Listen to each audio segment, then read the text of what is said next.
Transmitter device activated. Coordinates set for Earth 2. Hey everyone, welcome back to the Earth 2 podcast, your weekly show that explores and chronicles the pre-crisis DC multiverse and the legacy of their Golden Age characters through the Silver and the Bronze Ages of comics. I'm Peter Watson. And I'm David Steele. Welcome back. Thank you for joining us for part 2 of the 1971 Justice League and Justice Society crossover story. Part 2 is from issue 92 of the Justice League and it was published on the 20th of July 1971. Peter's going to tell you about the cover. We have a striking cover here, literally, but I'll start at the top. In the top left-hand corner, we're still in that period where there's no proper DC logo. Instead, we have DC written in the wingspan of an eagle that forms part of a shield that says Justice League of America. We have the normal Justice League of America logo to the right of that. And of course, it's only 25 cents, bigger and better. And to the right of that is a scroll highlighting the Justice Society of America. And both these logos are above the roll call for this issue. And it's the same lineup for both teams as we established last episode. And they are Superman, Flash, Green Lantern, Hawkman, Atom, special guest star, Robin. There we are. And the main image, as I said, is striking because literally you have Solomon Grundy standing astride some fallen heroes, including the Earth 1 Hawkman, both Flashes, and the Earth 1 Green Lantern. And he's holding up the limp body of the Earth 1 Superman. And he's saying, Me, Solomon Grundy, me mightier than Superman, me mightier than all superheroes. So it doesn't look good for the heroes, does it? Certainly does not. Interesting, given the events of last issue, that Barry Flash is there in a not torn up to bits uniform, and Yes. I can't see any sign of Hal's power ring. I wonder if that's going to be relevant. Interesting. Right, we shall jump straight in then. Our opening panel, there's a caption at the top with the Justice League of America logo, and it mentions that it's co-starring the Justice Society of America. There's two large panels taking up this opening page. The first one is captioned, Just imagine, Superman, the man of might, Man of Steel, the man of tomorrow. Now imagine two Supermen. and we see two Supermen. Presumably at this point, it's the Superman of Earth 1 and Superman of Earth 2. They appear to be trying to avoid each other in mid-air or colliding. It's not very clear. There is some captioning for the second panel. Just imagine, Green Lantern, with a power ring that can be activated by his mighty willpower. Now imagine two Green Lanterns and two power rings. Yeah, it's a shot of Alan Scott with his ring on his left hand, blasting off to the side, and Green Lantern Hal Jordan looking like he's totally been cribbed from a Neil Adams page, flying down in front of him. He's also firing a beam from his power ring, which is marvellous. We turn the page, and we arrive at the top of page 2, and there's a caption and an illustration very similar to what we got in part 1 of the story. Now picture this, two Earths in parallel dimensions with parallel evolutions with parallel superheroes. Yes.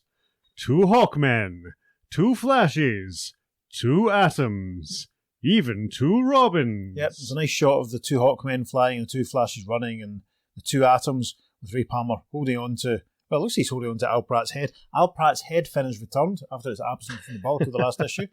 And the next panel has the two Robins running through, well, I don't know, there's some grass, there's some long grass. Could they be in Slaughter Swamp? I don't know, we'll find out. There's another caption box that continues. Who could possibly defeat the combined might of the greatest superheroes of two Earths? Only someone who is unique to both Earths. Solomon Grundy, the one and only. Yes, this episode's sponsored by Chesney Hawkes. Full page panel for page 3 of Solomon Grundy. Do you remember, like, in the 90s, whenever in an issue of JSA or Starman, they would talk about Solomon Grundy and you'd get a flashback, moody panel to them standing in a swamp? Yes. A little ragtag random bunch of JSAs all fighting Grundy. It all seems to be based on this image. Grundy has Superman over his left shoulder. He has Green Lantern Hal Jordan's arm in his right hand. We can see both Hawkmen stretched down the back and Jay Garrick with his helmet knocked off, lying in the marshy ground as well. It's a great image. It's probably going to go on the socials. I would watch out for it. A little scroll tells us this story is illustrated by Dick Dillon and Joe Giella, but a larger caption underneath reads, This story is dedicated to Jerry Bales and Roy Thomas, who introduced the author to the golden galaxy of Justice Society stars, and to editor Julie Schwartz and author Gardner Fox, who first brought them all back to life. To these four I will always be grateful. Signed, Mike Friedrich. Yes, and I suppose we will too. Yes, Really? We that probably is. wouldn't be doing this podcast without their efforts. No, probably not. We probably wouldn't know each other without their efforts. Because, as we've said in the podcast before, Pete and I talked yonks ago, years and years and years ago, coming up 10 years ago nearly actually, probably, about loosely doing an All-Star Squadron podcast. And it was only a few years ago that we decided to commit to doing it on a much larger scale, the saga of the Earth 2 heroes in the modern age. And yeah, without Roy Thomas writing All-Star Squadron, we probably wouldn't have developed a fondness for the Golden Age characters, and indeed, without Julie and Gardner bringing them back and Flash 1, 2, 3 and other stories, we'd never be here. So, yes, Mike, we echo your sentiments strongly. Yes. So, page 4 is a nice handy recap. Lots of captioning for Peter. The panels basically show the little alien boy Aram and his pet Tepe and their separation and the involvement of the heroes and the arrival of Solomon Grundy and the climax of part 1. But Peter's going to read all those captions so I can take a drink of water. Many times things are not what they are, but what they are linked to. It is the bonds that define us all. This is a story about these shaky bridges, those fragile chains, life's broken links. Look upon a certain lovable pet known as Tepe to its young master, Arim. These two inhabitants of another world are bonded to each other from birth, their survival dependent upon their physical closeness. Cast separately into Earth 1 and Earth 2 by a warp storm in the dimensional void between both worlds, their lifeline was broken. In a desperate, futile search for Tepe, Arim forcibly took away the power ring from Earth 2's Green Lantern, then successfully resisted the joint efforts of the superheroes of two worlds to recover the ring. While on Earth 1, another group of heroes succeeded in trapping the now ferocious Tepe, despite the monstrous body changes brought about by the separation from its human link. Soon the strange twistings of fate brought Arim together with the man-thing from Slaughter Swamp, Solomon Grundy. The alien youth sought something to ease the growing gnawing of his insides, something to protect him from the pain and the panic. Against his hated enemies, Solomon Grundy was all too ready to oblige. Yes, and this final panel of page 4 again depicts Grundy lifting Superman, ready to smash him down in the body of Hal Jordan. So the story resumes properly. The first caption for page 5. Having stunned Superman with his colossal strength, the marshland monster now threatens the very life of the helpless Green Lantern. Superman starts to come to his senses. He wriggles in Grundy's grasp, thinking, have to break Grundy's hold before he uses my invulnerable body to squash GL. And he twists around and slaps both his hands against the side of Solomon's head, thinking, this ought to loosen his grip, and as a massive swap sound effect, Grundy exclaims, "Grah! Blue Man, slap Solomon Grundy's ears!" Blue Man? That's just the Hulk, isn't it? Hilarious. Caption for panel 3. The biosystem of the swampland savage surges with magic, and a blow that would normally fell a giant redwood merely enrages the man-thing. Yep. Grundy hurls Superman to the ground, saying, "You hit Solomon Grundy. Solomon Grundy hit you harder." And I must point out the unfortunate resemblance to former Labour Party leader Ed Miliband that Solomon Grundy bears in panel 3 of this comic. The caption for panel 4. Then, turning with a snarl, he turns towards the other heroes, saying, "You try to save Green Lantern." And he says this because J-Flash is lifting Hal Jordan and bearing him away as Hawkman of Earth 1 lifts Hawkman of Earth 2 in the background and flies him out of danger. Grundy continues, "But Solomon Grundy kill you all." And to the right of the panel we see Aram, who looks very upset at what's going on. He's clutching his face, looks very upset. The first panel of page 6 is captioned. Meanwhile, midst the mists and swirls of in-between, a never-never place, part of all places, yet part of none. Yes, we see our two alien pals that we saw at the start of part 1 of this story. The yellow faces, the purple masks, the big ears, the big eyes, and their little pet aardvarks, or pink space aardvarks, we should say. The first of the aliens, MS, says, "Locate them yet, Skyer?" "No luck, Inez. Little brother Arim and his pet Tepe are probably separated in different dimensions." "Oh, are we gonna get it for losing them?" "You self-centered fool! If they remain split much longer, they'll die. Our computer is searching everywhere, tracing the life force that exists between the two. And with each passing moment, that force is weakening as the computer loses track of it." Yes, we get a nice panicked shot of Aram in the next panel, which is captioned, Though the eyes of Arim still shine with innocence, his soul blazes with the burning pain of being separated from his life-dependent Tepi. For a while, the mystic chemistry of Solomon Grundy had filled the gaping necessity for companionship. But now, something more urgent is needed. The desperate link to Tepi.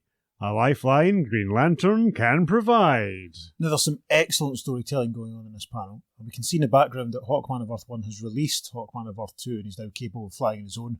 Hawkman of Earth 2 rubbing his head is obviously coming to. In the foreground, immediate foreground, Jay is still rushing along with Hal in his arms. But Aram makes a grab for the leg of Solomon Grundy to stop him catching the Flash. And Aram says, Green One can bring me Tepi. Do not harm him. Grundy turns at this and says, Arr! Small one, stop me! Final panel of page 6. You can see that Jay has deposited Hal Jordan, who's rubbing the back of his head, as all heroes do, as he returns to full consciousness. In the foreground of the panel, we have Grundy's boot, and Jay Garrick Flash rushing towards him, thinking, the alien's giving me an opening for a super speed attack. The tiny caption says, continued on the second page following. In the first panel of page 7, some glorious Flash action as Jay circles Grundy at high speed, thinking, as he does so, if I can hit Grundy often enough, 1,000,000 times a second or so, I should knock the stuffing out of him. It's glorious. Look at that. Grundy's crying as Jay circles him at speed. Punch, punch, punch, punch. Lots of little contact points there. Very, very good. However, there's a caption for panel 2. But the raw and harnessed energies of Solomon Grundy can stop even a human thunderbolt. Yep. Grundy just punches Jay with a crack sound effect as Jay circles him and we see the Flash going flying. Caption then for panel 3.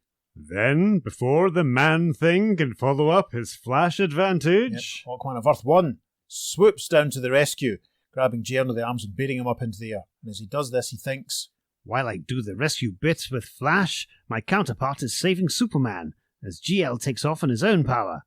They'll need rest before resuming this battle. And we see in the next panel, final panel of page 7. It's page 7 already? Wow. Hawkman beating Flash away in the background as other Hawkman and Green Lantern take to the air. There is a caption that says, Realizing that Solomon Grundy and Green Lantern cannot help him now, a restless, rejected Arim bounds off. Once again, he is friendless. Once again, he makes a frantic run for his life. This is terrifying. I feel this poor child. Anyway, it's one of our famous slow dissolves now as we arrive at the top of page 8. At the same time, in the not-too-distant Earth 2 Batcave. Yep. We should reiterate that all this action is taking place at the moment is taking place in Earth 2 and that Solomon Grundy at this point is on Earth 2 and yes, etc. We'll just emphasise that.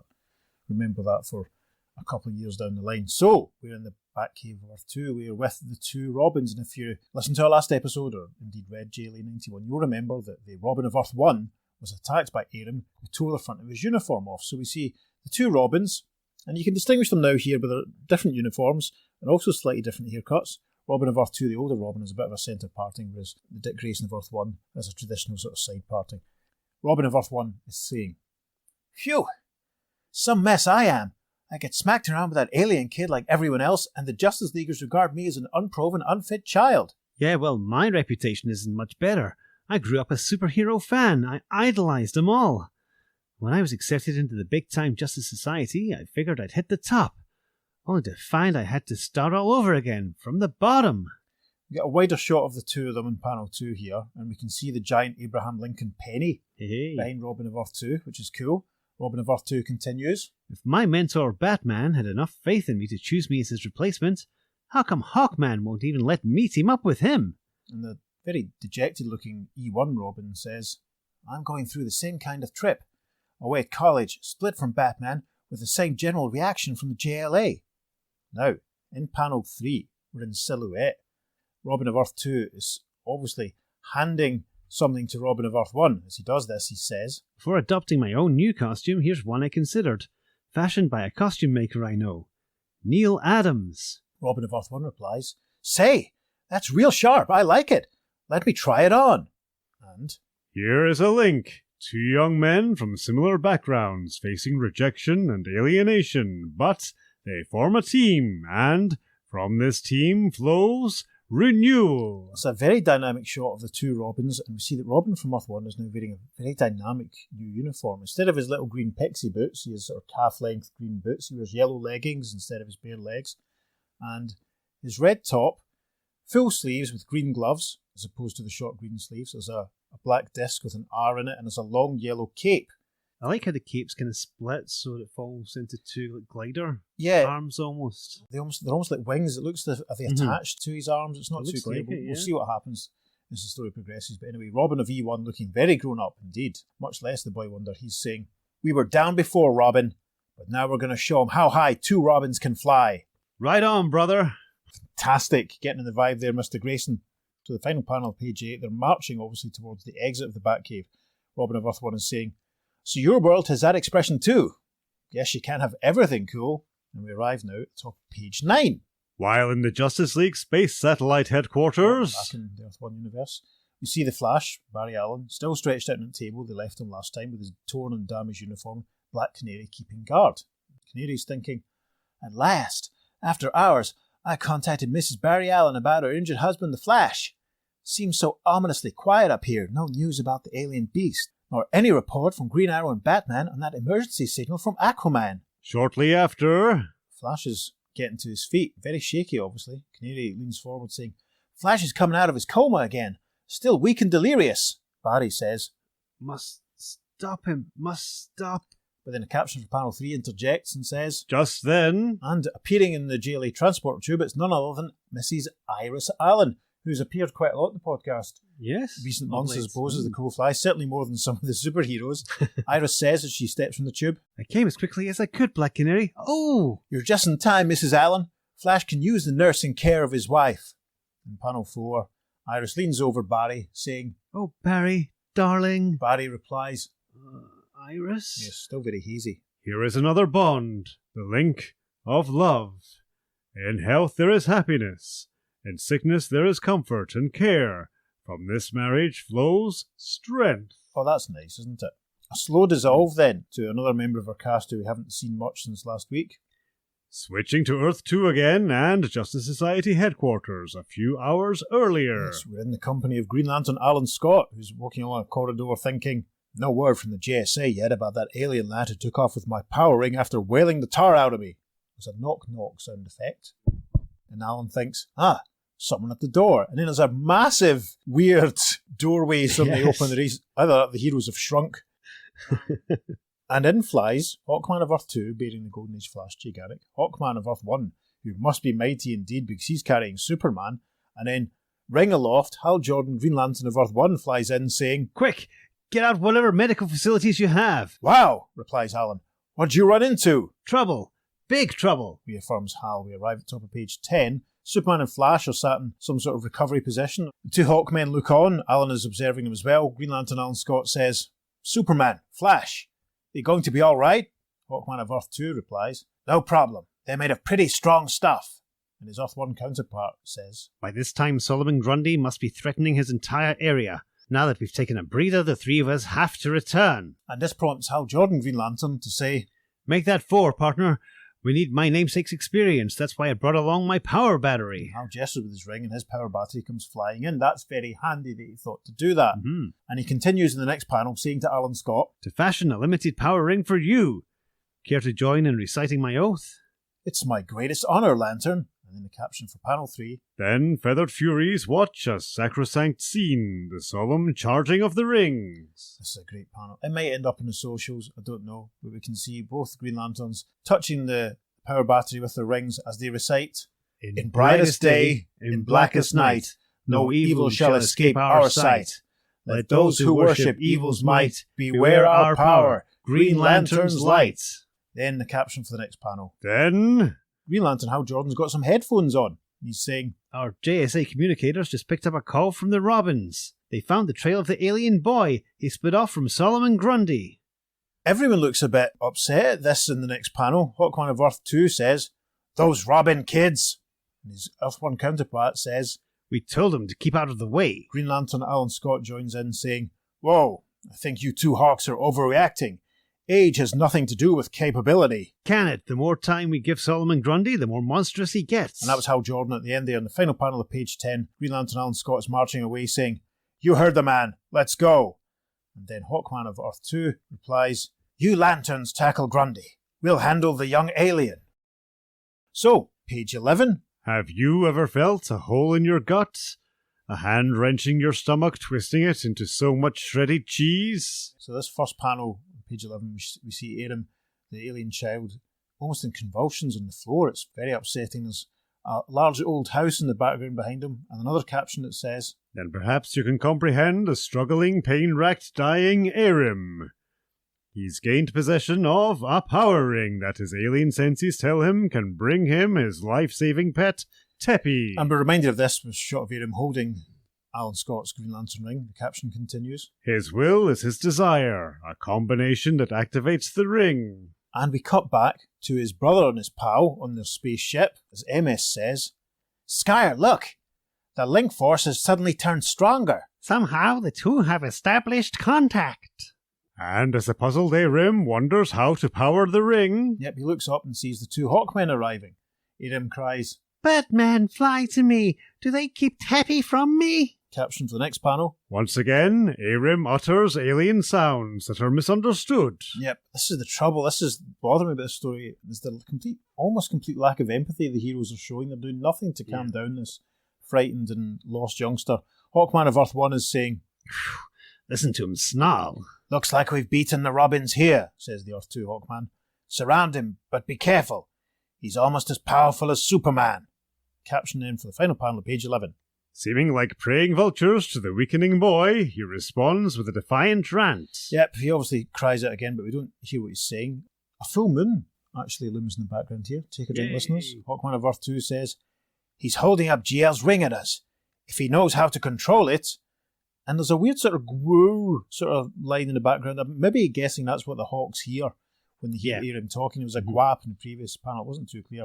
However, we've now reached the top of page 12. The caption for the first panel there says, Just then, Aram's roaring anguish is matched by the sound of the high compression engines of the Bat Cycle. Yep, the two Robins have arrived, with the Robin of Earth 2 saying, The Hawks have the aliens surrounded, but 2-1, they'll still need our help. It's a great shot in panel 2. We're up in the air with Hawkman of Earth 1 looking down at the two Robins as he says, Hold it, Robin. You and your costumed friend stand back. We'll handle this problem. I'm really losing patience with Hawkman's arrogance. I'm going It's off a character trait. I know, he's a complete... He's wonderful. You know, maybe this is why I've never become a Hawkman fan. Anyway, panel 3, Robin of Earth 2, throws Robin of Earth 1 up into the air as he says, They think they have a monopoly on airspace. Let's show them how the Flying Graysons used to operate. Your new Robin costume seems to have confused Hawkman. In the next panel, we get a really good look at the proper design of the costume that Robin of Earth 1 is now wearing. We see that the cape is attached to his shoulders, to his wrists, almost to his ankles. It really does look like wings. He leaps over Aram, thinking, New costume works great. Ideally designed for acrobatics. This surprise maneuver should distract the alien. And indeed, Aram does look a bit surprised at what's going on.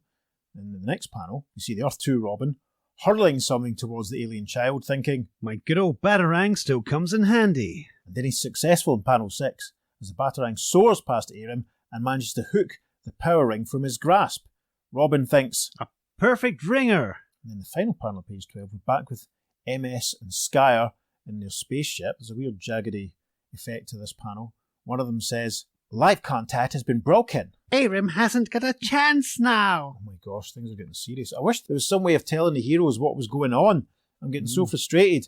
The first panel of page 13. Like a sun that explodes into a nova before it dies, so does the fast-fading Aram erupt into a final fit of violent action. Yes, the poor child cries, Teppy, Teppy, I must have Teppy. Then he starts smashing up a fence that's in front of him. Hawkman of Earth 1 flies down behind him and thinks, Got to whip my anti-gravity belt around him, make him airborne out of harm's But way. he's unsuccessful. In panel 3 there's a caption that reads, But the alien's heightened reflexes are too fast for the wing to wander. Yep, there's a quack sound effect as Aram strikes Carter, knocking him to the ground.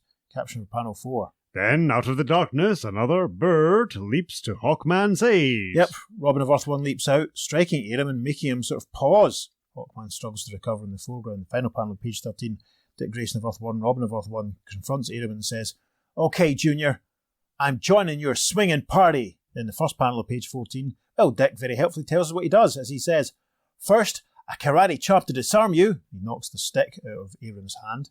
And in panel 2, Dick continues saying, Then a nerve paralyzing to... Hey, He's crying like a baby. And we see that he's twisted Aram's arm, and Aram indeed starts to howl, and then looks very, very pained and upset over the next two panels, which gives Robin pause, and he thinks in panel 5, poor kid's in agony. I couldn't have hurt him that much. And then he considers what's going on in panel 6 and moves towards him in the next panel, thinking, it's no act he's putting on, I can tell. Maybe I can calm him down. For the first time since his accidental arrival in this world, Aram senses human warmth and concern. Yep, he reaches for Robin in the next panel. The rage of seconds ago dissipates like steam in the wind. He flings himself into Robin's arms, helplessly clings to this warmth of newfound friendship. Then, with an ominous moan, he lapses into unconsciousness. Yes, he's cradled by Robin of Earth 1. He looks very concerned in this panel. The child cries. And the caption concludes page 14 saying, Is this Aram's death gasp? Aram's death gasp supported the Montrose Avenue at the Wedgwood Rooms, Portsmouth in 1997. Over the page now to page 15, the caption for the first panel. Elsewhere, a different destructive force strikes in the night. The one and only Solomon Grundy. Yeah, I bet you were wondering what happened to him, listeners. I was. A full moon looms in the background as Solly stands atop a rocky outcrop and hurls a massive boulder down at a metal structure as he cries, Break bridge! Random acts of violence. Caption for panel 2. Suddenly, the darkness is split by a pair of pulverizing beams of emerald energy. Yes, these pulverizing beams of emerald energy strike the next boulder that Grundy was going to hurl, shattering it into a million pieces as Grundy goes, Arr! And then, very helpfully in the next panel, Grundy looks up. This is wonderfully rendered as Green Lantern of Earth 1 and Green Lantern of Earth 2 both zoom down overhead, and Grundy cries, Green Lantern! 2 Green Lanterns! First panel of page 16, we see the wrecked bridge, the 2 GLs flying down. Hal Jordan says, Grundy's boulder barrage is causing the bridge to collapse. Grundy's boulder barrage also supported the Montrose Avenue in Portsmouth in 1997. Alan says, you take the bridge, while I take my arch fall.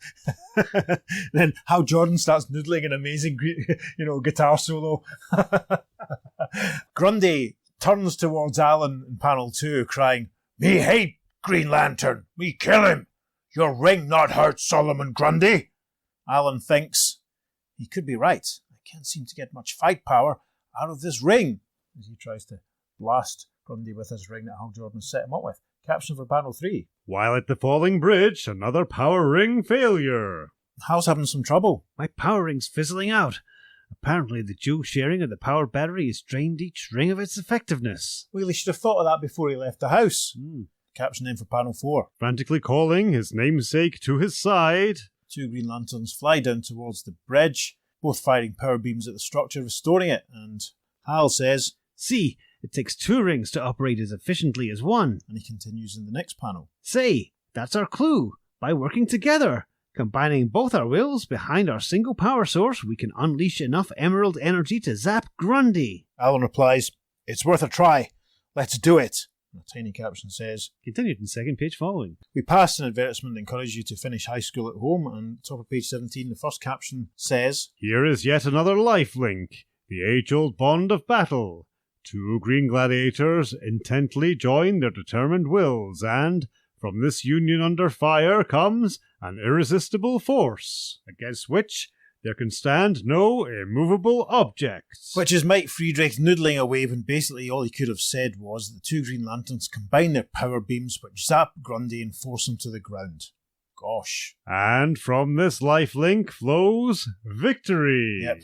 2 Green Lanterns walk towards Grundy, who's face down on the ground. Green Lantern Alan says, We've beaten him, but it's just about exhausted us. How do we hold him? Says Hal, and then caption for the next panel. Then the soft light cracks the horizon. The Hawkman of Earth 1 arrives in the scene, flying down towards the 2 Green Lanterns, and Hal points and says, There's Hawkman, and yes, he has recovered your stolen power ring. Also, actually, it was Robin that recovered the stolen power ring. Let's not big Hawkman up here. He's been a complete in this episode. Top of page 18. Large caption for a small panel of Alan Scott. Racing as fast as his thoughts will take him to charge his ring, the original Green Lantern returns to Slaughter Swamp, where a man-thing is returned to the land of its birth.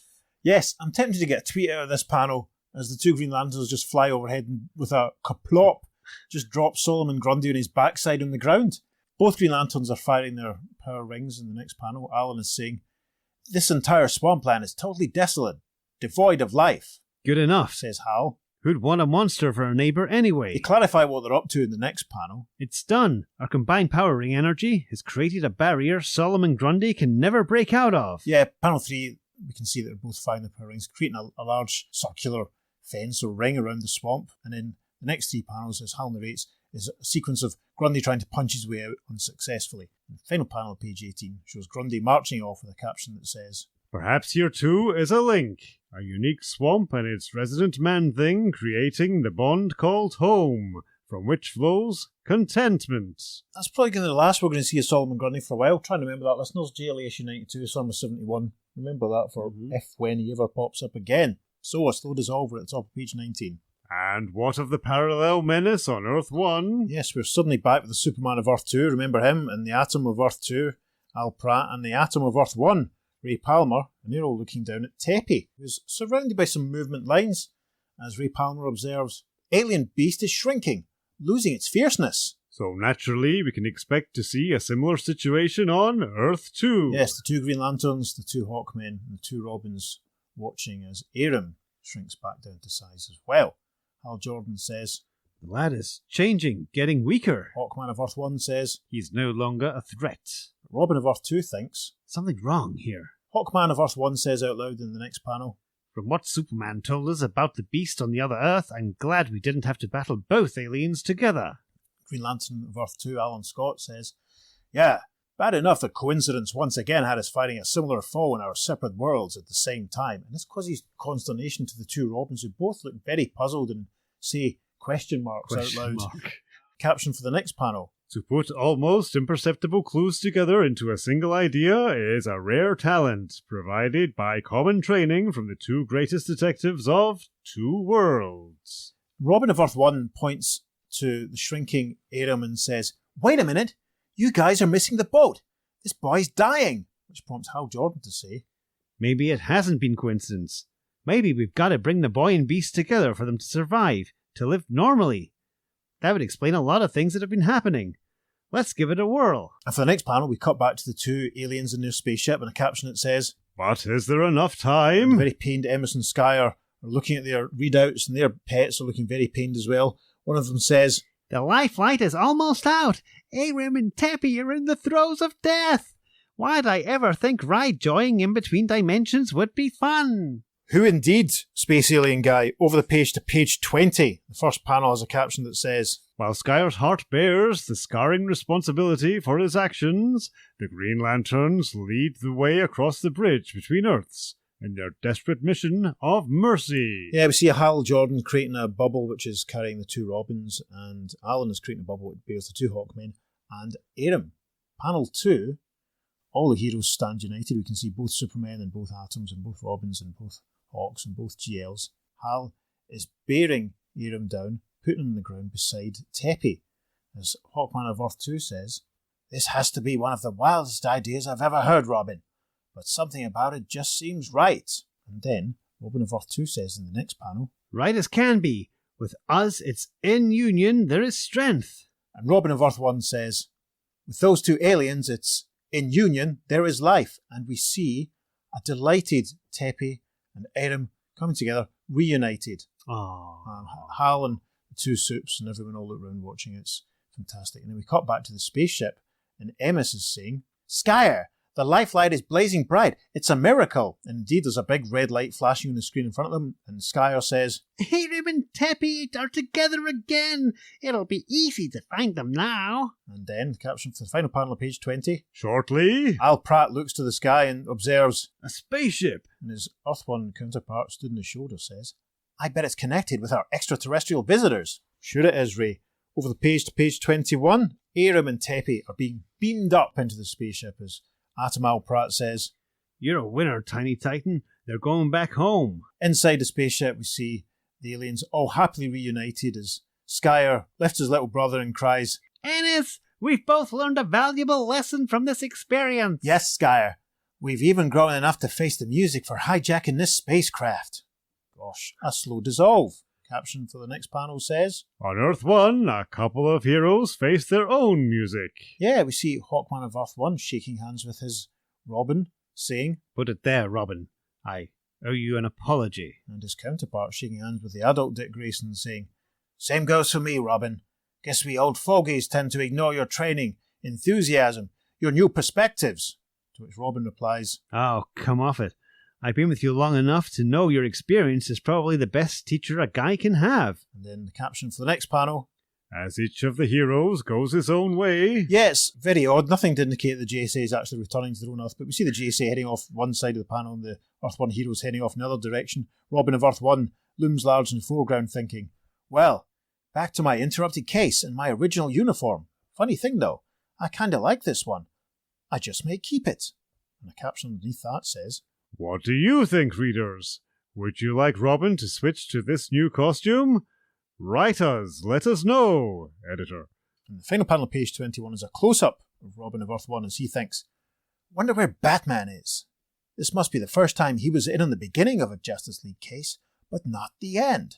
And the caption says, That's right, Robin. This is not the end. and then as we arrive at the top of page 22, the caption for the first panel says, Yes, if only the Teen Wonder could know why the Cape Crusader has been absent so long. and we see the silhouetted shape of a figure wearing a hat and bearing a rifle that has a sight on it. And this shady figure is thinking, The timing has been perfect. The Batman has been kept busy tracing my finely left trail, we can see in panel 2 that he's cocking the rifle, bringing it up to aim, and he thinks. leading him here into the sights of death. The rest of the page is taken up with a massive view through the sights as we see Aquaman, Green Arrow and Batman dead centre, and a caption says, To be resolved next issue. but not next episode, because we won't be doing that. So if you want to find out what happened next, listeners, you can check out issue 93 of Justice League of America somewhere else at your own convenience. That's it for issue 92. Yes. Much, much more straightforward than part 1. Yes, I think I enjoyed that better, to be honest. Certainly a lot easier to record. I did like the Hawkmen comeuppance that they got. That was good. I was worried that they wouldn't sort of eat a bit of humble pie, to be honest. Yeah. I was delighted when Robin had the idea and twigged what was happening, that there might be a link between the creatures and stuff. Yeah. I mean, it's all quite simple in the resolution. I mean, the main thing I want to do is just compare it against the first half, which was so overwritten. I wonder if maybe the second one, a lot simpler, maybe just because Mike Friedrich maybe didn't have enough time to write it or as much time to write it. I don't know, he had quite a lot of his flowery language in there. He went on for quite a bit of ride joying as well. Right, Thanks, joy. Mike. I mean, listeners, you would not believe. Why can't he just say joyride like a normal person? No, it's because Mike Friedrich wants to... It's from another dimension. Or sorry, in between dimensions. Snore. Hey, I wonder if the in-between dimensions survived the crisis. Oh, we'll never know. Well, yeah, that's what they'd call the bleed these days. So, yes, is that what they're from? I'm guessing they're ride joying in the bleed. Ride Joying in the Bleed. There's a Bruce Springsteen album title for you. I like the fact that we got a good fight with Grundy and some big clear panels, and that Grundy walked off to cause more hassle, yet still be locked in. Grundy does not come back for a long time. No. It'll be interesting to see if that gets referenced if and when he's seen again. I do like Grundy as a threat, because basically when they go up against Grundy, it's almost like when the Marvel heroes go up against the Hulk. Yeah. Also, I really liked how Grundy was portrayed in this, because he looked more monstrous in his face, like he did in the Golden Age. Yes. Whereas from the Silver Age onwards, he kind of looked a bit more human-y, cartoony. Cartoony, I know what you mean. He certainly looked a bit more frightening. Yes. Definitely With rendered in his such a way. Big squint teeth and everything, Yeah. and those dark patches around his eyes. Yeah. It's really horrible. Did we get a proper resolution on the... No, we soon Barry came to and Iris was there. That was about all we got for that, wasn't it? Black Canary left to just be the secretary again, virtually. I liked the two Green Lanterns working together. That's a couple of times now in the team-ups where they've been involved. You know, a third real team-up with the two Green Lanterns to help solve everything. That's always fun. I liked how Hal's solution didn't work because he'd basically split the power between the two of them. Yeah. So it's like, oh, it hasn't worked, and I've worked out why it hasn't worked. Yes, that was a bad idea. Yeah, that was quite fun. I did like that. There's not. I mean, I don't think there's too much to add. It's a much. I mean, all the obvious wordy setup was done in part one, and this was basically just the race and all the fights to kind of get to the conclusion. There's not an awful lot to add to it, just beyond the general praise that Dick Dillon can do quite well. And I would have maybe liked the Atoms to have been a little bit more involved, but And Jay Garrick to maybe be there for the resolution as well, considering he was such a big part of it. It was nice to see the two Hawkmen working together for probably the only time, really. You do get them briefly in issues 170 and 171, and they miss a terrific story. Right. But they don't briefly. They don't have much interaction. No. Yeah, they don't have to fight any monsters. They do team up to do some repair work. Yeah, but that's it. Oh, that's way in the future. Never mind that. But you know what I mean about them taking an active part in it. Yeah, it's good to see the two of them. Yeah, I would have liked to have seen a little bit more of the two Supermen together. I mean, it was almost as if the two Atoms were acting as a kind of chorus at points, just to kind of point out the bleeding obvious. I would have liked them to have been a little bit more involved. But the stuff with the two Robins was excellent. And seeing the two Hawkmen together as well was excellent. So that kind of balances it out, to be honest. You know, the two Als and the Flash's loss was everyone else's gain, I think. Yeah. And costume designer Neil Adams. Yes. Now, it's interesting. I mean, that costume is broadly similar to what the adult Dick Grayson will end up wearing in a few years' time. Yeah. In the revived All-Star comics. We will see adult Earth 2 Dick Grayson at least once before the revival of All-Star. I'm sure he's in at least one more of the JLA-JC team-ups. Maybe he's in two of them. Nice to see that costume. Nice to get a mention for Neil Adams. So is that the Neil Adams of Earth 2? It must be. Yeah. Yeah, there we are. Interesting. He's a costume designer for He's the Paul Gambit of Earth 2. Yeah. That's fascinating, isn't it? That panel of two Robins will definitely end up in the socials purely for that reason alone. And of course, they used that costume, or a very similar version of that costume, in Batman 300 as well. That's one that we're still debating whether or not we're going to do, aren't we? Yeah, it's far away, but we might do it. We're humming on because we're talking about doing Batman 300, we're talking about doing Superman issue 300, we're talking about doing Action Comics 500 because these are all kind of the big benchmark issues that are published during our sort of time. It's used for the adult Dick Grayson in Batman 300 again, isn't it? And it's interesting. My Batman collection is minuscule, but I own a copy of Batman 300 just purely because he has that costume on the cover. Of course. So we probably will do it, listeners. I'm sure we will. If you have strong feelings either way, you can always let us know.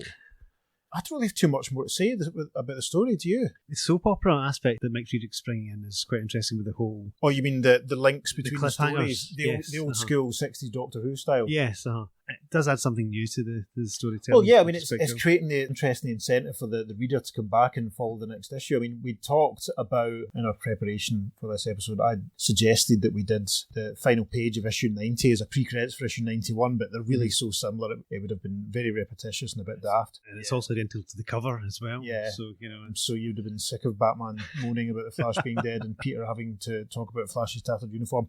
But it's interesting that, I mean, I'm tempted to dig out my copy of 93 or maybe just move over to that bookcase over there and flick through the omnibus to see what happens next. But of course, we will be doing issue 94. Yes, so stay tuned for that. Stay tuned for that indeed, listeners. So, some more mentions of Man-Thing again. Yes, egregiously. I think this is definitely the last time we'll see that because there's no way DC can really continue. Well, Swamp Thing has made his debut by now because issue 92 of House of Secrets was published on April the 1st, 1971. A mere 3.5 months or so before issue 92 of JLA. And the Swamp Thing ongoing series would start in August 1972. Oh, okay. Maybe that explains why Solomon Grundy disappeared for so long.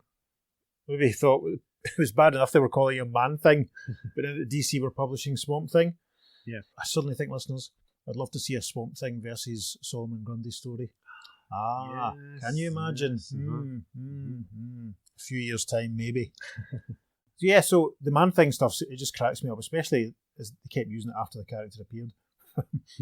Genuinely, I wonder if that's why you didn't see Grundy for such a long time. Maybe because they've been using that term for him and Man-Thing was being published and Swamp Thing got his ongoing and it didn't last that long. It did okay for a couple of years and then he was popping up in Challengers and all sorts of things and Brave and Bold and all that. And then you had Spawn of Frankenstein kind of like pop up, became kind of like a similar, almost sort of character. Yeah, backup of Phantom Stranger.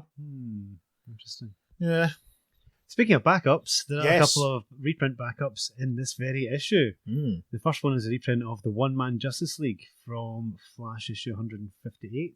Great story. Which came out on the 2nd of December 1965. Brilliant story. Worth it alone just for the shot of Barry Allen wearing Hal Jordan's Green Lantern uniform. Yes, it's brilliant. It's a great story. And the second one is Space Enemy #1, reprinted from Mystery in Space 29, which came out on the 18th of October 1955. Excellent. And that's by John Broome and Carmine Infantino. Yes, flicking through it now, it's very Carmine. It's so Carmine it hurts. It's great because obviously back then, unless you found a place that had old comics. There were no reprint collections. There was nothing. Yeah, well, this is true, but we'll be talking about such things at length in our next episode. We certainly shall. Now, before we leave JLA 92 completely and move on to the contemporary correspondence, I'll just point out it has a house ad for an issue of Lois Lane, one of the last giants that used the numbering for the 80-page giant system, which reprints The Girl Who Mourned Superman, which is obviously a story that we did in the podcast a good couple of years ago now. So if you haven't heard that one, listeners, dig back in your podcast deliverer or supplier and give that one a spin. It's quite an early one that we did. Fun story. Lois transported to a parallel world. Great fun. And not quite as torturous as some of the other Lois Lane stories. So we'll now skip ahead to Justice League of America issue 96 for the JLA mailroom. And the first letter says, Dear Editor, superb! This is the only word that comes into my mind when commenting on the 9th annual Justice League Justice Society team-up. I even go so far as to say that only the original team-up, which is a classic, is as good as this one. The first half of the story, JLA 91, Earth the Monster Maker, didn't seem to promise much. But the sequel, Solomon Grundy, the one and only, was unbelievably good to the point of being frightening. I say frightening because, for the first time, the JLA was shown as something more than a costumed police force. They were depicted as a group of highly trained and highly experienced professionals, which gave them a kind of mystique. I'm disagreeing with everything in this letter is saying so far. Yet, this was not done at the expense of characterization. On the contrary, the JLA JSA were shown as humans who can make mistakes and lose their cool under the heat of battle. I must say this rates as one of the very best JLA stories I've read, and I've read almost all of them, and my praises for Mike Friedrich knows no bounds. I was one of those conservatives who groaned when Gardner Fox left the scripting of the JLA to Denny O'Neil. However, I must admit that Denny, Mike and Bob Kanigher have shown that they can write the JLA just as well, and even better than Gardner Fox. Blimey. I've been reading the JLA for over 8 years, and I confess that I've never enjoyed a story as much as this one. I must also say, the continuing at the end of the story was a masterstroke, and I hope you continue the practice. How's that for a sick joke? Just before reading the latest issue, I'd gone back and read my entire collection of JLAs in order to see the transition the JLA had gone through. I would honestly have to say that the JLA has once again reached the peak it was at the early 60s. May you stay there forever. In reading back issues, however, I came to the conclusion that John Johns wasn't such a bad fellow after all, and perhaps Denny O'Neil did away with him rather prematurely. If nothing else, bring the Martian Manhunter back for a guest shot soon. As far as I know, he's out in space by himself, still looking for his fellow Martians. And that's from Tom Halliday, Youngstown, Ohio. I disagree with that. I mean, we didn't really talk about it. See, if we were rating them, all of the JLA JC team-ups, this would not be top tier for me at all. Really? Aside from the novelty of the Hawkmen and Robins working together, it was so overwritten at the top, and just apart from those team-ups, they didn't really do anything new at all. I liked some of the characterization. I did like the Hawkmen being as arrogant as they were, because they are. Well, that's a wonderful character trait that they have. And I keep saying it back to Hawkman's insistence that Gentleman Ghost isn't a ghost, and he quite clearly is. I always find that hilarious. But beyond that and stuff with the Robins, there was nothing. I mean, I really think in many ways it's the poorest. For story I mean, there's a difference between story complexity and being overwritten. And the first off, it might be almost verbal diarrhea at his typewriter, I think, at points, but alien child separated from its monster pet. Yeah. This is not good for them. They start going mental. They're reunited, the end, but fight Solomon Grundy along the way, and that's it. Yeah. There's nothing really... Yeah. I disagree with him in that regard, so apologies, Tom. But anyway, the editorial response, our correspondent is asking for a sequel to And So My World Ends. That appeared in May 1960. So he's talking about John Jones, basically. We don't really need to read that because it doesn't apply to the story we've just covered. So I'll read the next letter. Dear Editor, I've finally been able to pinpoint what it is that I dislike about Mike Friedrich's recent work. It's the captions. Aha! Hey! Gardner Fox had a tendency to overdo his captions, but at least he always kept them as they should be, descriptions of what is taking place. The ideal caption is objective and equivalent to a descriptive passage in a text format. Friedrich, however, doesn't seem to know this. His stories are full of philosophical captions like those on page 8, panel 4 and page 9, panel 4, JLA 92. Let's just have a quick look at one of them. Page 8, panel 4. Here is a link Two young men from similar backgrounds facing rejection and alienation, but they form a team, and from this team flows renewal. Yes, that's fair. And page 9, panel 4. Here is another bond, the link of love. It's the Barry and Iris one. Yes, Peter was rolling his eyes at some of this whilst he was having to read them, listeners. Our correspondent continues, I can't stand them. If they'd just been left off, the story would have been 100% better. Well, I don't know. The Robin one may have been phrased differently, but anyway. Please, Mr. Friedrich, if you want to get your philosophy across to the readers, there are more subtle ways. But the story at least was good. Solomon Grundy, the one and only, had a nice, serious science fiction adventure plot that has always been DC's trademark. Robin's new costume and the way he got it were good. It certainly is my vote for permanence. Imagine they had. Yeah. Anyway. Friedrich's handling of the characters was also good. We got to see more of the characters who were gypped last issue, the two Robins and the Green Lantern duo. Also enjoyed was the well-planned lead-in to the next issue, an inescapable, till next time of course, trap for Solomon Grundy. As far as future Justice Society appearances go, I now possess all their JLA appearances, and have tabulated the number of story appearances for each. Peter did something very similar to this actually not that long ago. Dr. Fate, 7 times. Flash, Green Lantern and Hawkman, 5 times each. Dr. Midnight, Hourman and Starman, 4 times each. Now, this must be JLA appearances. Yes. This doesn't include solo appearances in the Flash and Showcase or what have you, right? Atom, Johnny Thunder, the New Red Tornado, Superman and Wonder Woman 3 times each. Mr. Terrific, Robin, Spectre and Wildcat 2 times each. Sandman once. Well, I don't know. Was he in the last one as a silent person sitting around the table? Oh yeah, he was. I remember because he was last properly active in the one that Grundy was last in. Antimatter Man. Yeah. I remember he was firing cement blocks out of his new Sandman gun and all that sort of stuff. Yeah. I'm sure he was sat around the table in JLA 82, wasn't he? Yes, I'm pretty sure. No, I'm just wanting to see if I can reach over and check. Here's the book. Yeah, he is. Yeah, you can see him there. He is. Wesley's in the big pit when they're all sat around the table on page 20, panel 3. I don't know if he has any lines, but he certainly sat there. And then the correspondent says, Batman, none, which again takes me back, Nonsense. Which is wrong, because Batman's been sat around a couple of tables. And he was in that painting as well. Yeah. With his yellow oval. He probably just means active in stories, I think, doesn't he? Yeah. So, I mean, rather than sitting around the but table. But he has appeared. Yes. Our correspondent continues, admittedly, some of the low men have had other appearances. The Earth 2 Batman, for instance, has appeared at least 3 times, open brackets, in Brave and Bold. That's interesting. I think what he's saying here is Sergeant Rock and Wildcat, I'm guessing. Could be. But we've debated that endlessly and we'll be here all night if we start up again. Yes. And he concludes, but I think they should appear here too. And that's from our old pal Richard H. Morrissey, Framingham MA. Now, as you totally disagreed with the first one, I disagree with quite a bit in this one. His notion of what a caption is wrong, because it's literally what we always say is the say what you see caption. I hated the say what you see caption. Yeah, because the art should be telling the story. Exactly. The caption should be something that enhances it or sets up a location or whatever. You know, it's just something different from what you actually see. Yeah, some of Gardner's though were you would read that you were reading the caption and then I was just saying, and that's basically the caption's basically we still get that. It got to the point it was really too much of it though. You got to the point you sort of think, right, does he credit his audience with any intelligence? Yeah, or his artist with any talent? Yeah, and you always sort of wonder whether the artist just going, I'm just going to do the minimal here, I'm just going to, It's fascinating how much that changed because a lot of captioning, I think, as we go on, is just scene setting, like suddenly or meanwhile or across town. Friedrich is definitely getting very flowery. Yes, very much so. There's a lot of it around at this point, though.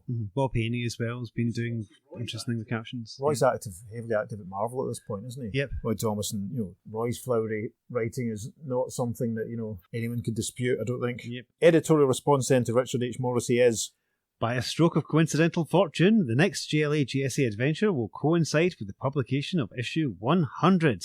Need we say that the story will be an all-star one? Julie Schwartz. Need we say that those episodes will be all-star ones? Yes, we are laying plans. Some of you listening may already have heard about some of these plans. The next letter then. Dear editor, it's a simple thing to letter of comment and abominably bad comics. Again, comics with the comics. Harsh words are easy to come by, and hurling invective at some deserving target can get to be fun. Then again, I suppose I'm sadistic. Simple too is the task of writing a letter of comment about a superior-ish. Open a thesaurus to fantastic and start writing, but how do you comment intelligently on an all-around blah issue? Say, for example, JLA 92. What happened to Mike Friedrich's writing? Sure, it was good. He's probably one of the best writers over at DC, but it barely lived up to what I've come to expect of the man. Of course, I suppose an alien whose frantic attempts at conversing in a tongue he does not know would sound like angry snarls, and a monster who sounds like a bad Tarzan movie do not good dialogue make. Even so, the story bordered on preachiness, and the theme, in union there is strength, life, was transparent. A little subtlety works wonders, Mike. Gosh. Rather than bore you with a discourse on a plot I did not like, my dissatisfaction probably stemmed from the fact that I do not like A, the Justice Society, B, Teppy and Arim, and C, Solomon Grundy, I will launch into an exciting discussion of Robin's new costume. I like it. Basically, that is. In his old costume, he looked like a 12-year-old. You'd think he'd have been embarrassed to put it on after he passed the age of 15 or so. Wake up, people! Robin is a big boy now. He's a... That sounds like a movie poster. Wake up, people! Robin is a big boy now. He's a college, dare I say it, man, and should look like one. Thank you, Neil Adams, for allowing him to. 2 complaints, however. The mask is very strange looking. I don't like hair sticking out of the top like that. Either give him a mask a la Green Lantern and let us all marvel at the fact it just stays on his face without any apparent means of adhesion, or give him a complete black cowl. Just think, that way he'd look like an executioner. Intriguing possibility. I'm not sure I like the cape. It looks fantastic airborne, but kind of ragged when it's not fluffed out. And that's from Susan Bregman from Spring Valley, New York. Editorial response. There was a mixed bag of letters in the old new Robin costume, about as many in favour of his switch as for Standing Pat. A sample of the latter follows next. Dear editor, I am absolutely furious. You've changed Robin's costume. JLA92. After all these years of my congratulating and finally having a seriously dressed comics character. Comics again. Robin being non-super, I always loved the human costume he wore while doing non-super things. Skin tights. Bah! Robin was the only one without leggings, making it easy to avoid detection. His arms were clothless too. He could wear any clothes he wanted over a tunic and briefs, and carry small boots, gloves and cape neatly packed into a briefcase. With all his action on campus, a practical costume is a must. And that's a serious point. How seriously would they change Robin's costume in a comic that wasn't published by the Batman team? You know, that's an interesting thing to think about. Anyway, letter continues. I can just see it. Someone burns down the administration building while Robin is struggling with his manny-hose.